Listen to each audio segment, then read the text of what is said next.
الحمدللہ اللہ کا فضل و کرم ہے. آپ خیریت سے ہیں؟ پڑھائی ہو جائے گی؟ دعا کرتے ہیں کہ خیریت سے ہیں, پڑھائی بھی جاری ہے. یوم آزادی کی مبارکباد لڑی جاتی ہے. ہندوستان کے 77ویں یوم آزادی کی بہت بہت مبارکباد. آپ کو بھی بہت بہت مبارک ہو. آزاد ملک کے طور پر ہم ڈائمنڈ جبلی منا رہے ہیں. اللہ سبحانہ و تعالی ہمارے ملک کو ہمیشہ آزادی کے نعمت سے سرفراز اور امن و سلامتی اور اخوت و محبت سے آباد و شاداب رکھے. آمین. اچھا بات بھی کیا لگتا ہے کہ آزادی کا کیا مطلب ہے؟ فریڈم کے مینیفیسٹیشنز اور اس کے مظاہر کیا کیا؟ بہت اہم سوال ہے. لیکن کسی ملک کے آزاد ہونے کا مطلب یہ نہیں کہ اس ملک پر وہیں کے لوگ حکمرانی کریں, جیسا کہ اکثر لوگوں کا خیال ہے. آزاد ہونے کا مطلب بنیادی طور پر وہی ہے جو ہمارے کانسٹیٹیوشن اور ہمارے سنویدھان میں آرٹیکل 12 سے آرٹیکل 35 میں, جسے ہمارے مولک ادھیکار یا یوں کہہ لیجیے فنڈامنٹل رائٹس کے طور پر تصریح کیا گیا ہے. اور یہ بنیادی طور پر 6 حقوق ہیں. نمبر 1 برابری کا حق, رائٹ ٹو ایکویلٹی. نمبر 2 حریت کا حق, رائٹ ٹو فریڈم. نمبر 3 استحصال کے خلاف احتجاج کا حق, رائٹ اگینسٹ ایکسپلوٹیشن. نمبر 4 مذہبی آزادی کا حق, right to freedom of religion. Number 5 تعلیمی اور ثقافتی حقوق, cultural and educational rights. Number 6 آئینی تدبیر کا حق, رائٹ ٹو کانسٹیٹیوشنل ریمیڈیز. اگر یہ 6 حقوق ملک کے سٹیزنز اور باشندوں کو اور وہاں کے ناگرکوں کو برابری کے ساتھ مل رہے ہیں اور وہاں کے ناگرکوں کو ان مولک ادھیکاروں سے ونچت نہیں کیا جا رہا ہے, تو واقعی ملک آزاد و مختار ہے اور آزاد ملک کہا جا سکتا ہے. اور اگر یہ حقوق ان حقوق سے وہ ونچت کیے جاتے ہیں, محروم رکھے جاتے ہیں, تو اس کا مطلب یہ ہے کہ آزادی خطرے میں ہے. جزاک اللہ. بڑے افسوس کے ساتھ کہنا پڑتا ہے کہ آپ نے جن حقوق کا تذکرہ کیا, محسوس یہ ہوتا ہے کہ ان میں سے بیشتر حقوق خصوصاً مسلمانوں سے اور عموماً مائنورٹیز سے رفتہ رفتہ چھینے جا رہے ہیں. کیا یہ آزادی کا یہ جشن حقیقت کے برخلاف نہیں رکھتا؟ جی بہت افسوس کے ساتھ کہنا پڑتا ہے کہ صورتحال تو کچھ یوں ہی ہے. آپ نے جواب میں ایک چیز کہا کہ باشندوں کا ایک بنیادی اور فنڈامنٹل رائٹ یہ ہے کہ انہیں مذہب پر عمل کرنے کی مکمل آزادی دی جائے.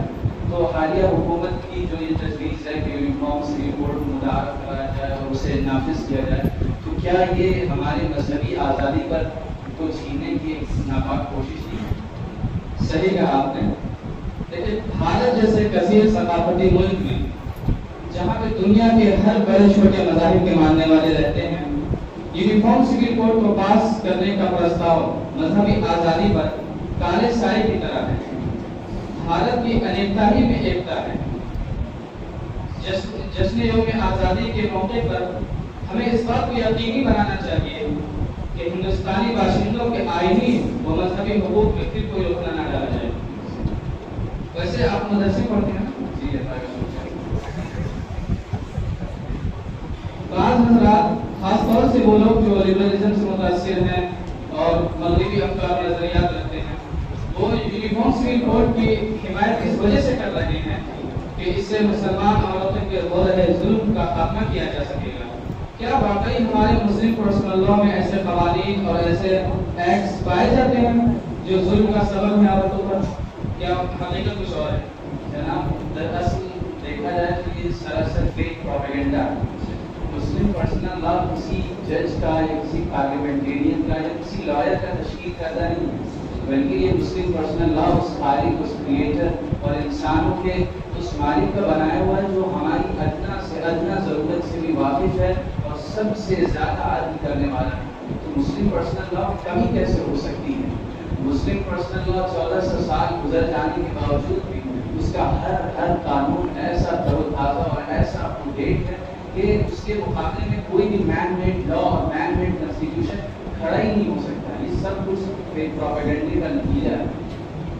پھر لوگوں کو ایسا کیوں لگتا ہے کہ مسلمانوں میں عورتوں پہ ظلم کیا جاتا ہے؟ اگر غور کیا جائے تو ہمارے نقطۂ نظر سے اس کی بنیادی طور پہ 2 وجہ ہیں.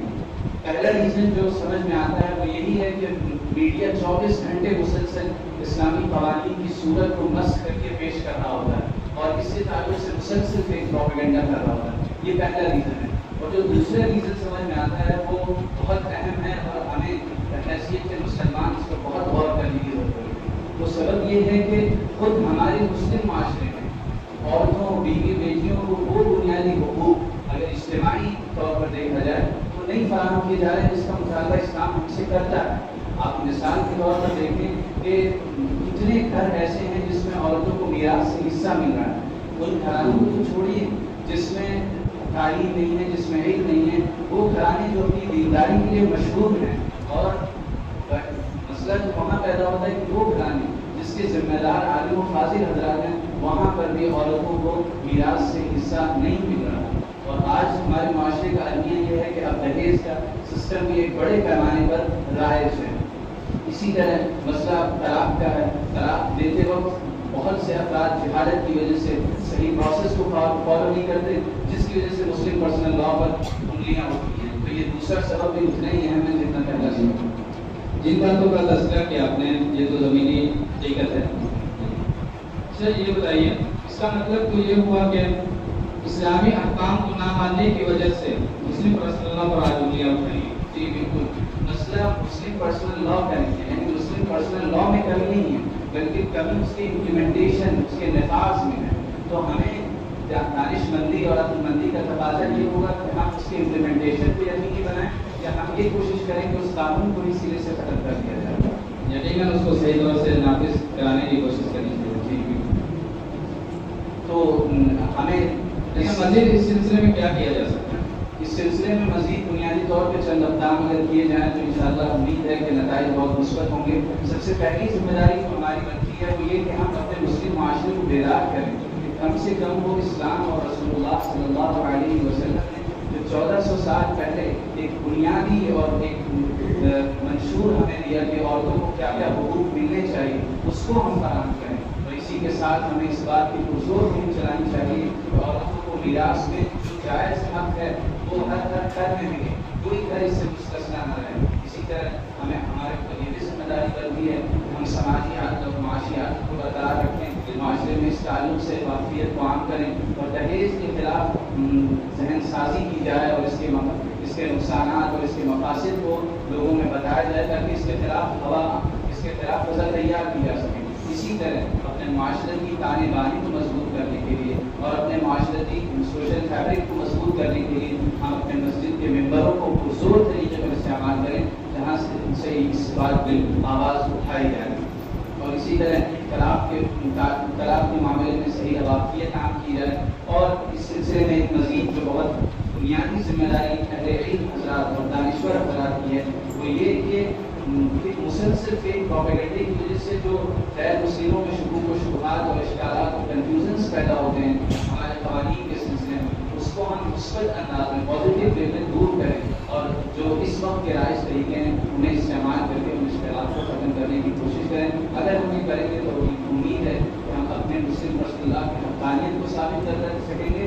ساتھ ہی میں یہ بھی توقع ہے کہ ہم سوسائٹی میں یہ اعتماد پیدا کر سکیں گے کہ سوسائٹی کی تمام پرابلمس کا واحد ہے مسلم پرسنل لا. ماشاءاللہ جو باتیں آپ نے عرض کی یہی حل کارآمد اور مفید ہے. میں بھی انشاءاللہ کوشش کروں گا کہ اپنے گھر والوں کو, اپنے دوستوں احباب کو اور جہاں تک میری دعوت پہنچ سکے گی میں اسلامی قوانین کی افادیت و اہمیت کو ریشنل اور منطقی انداز میں سمجھاؤں گا اور اس کی عقلی تشریح کروں گا انشاءاللہ. اللہ ہم سب کو توفیق دے.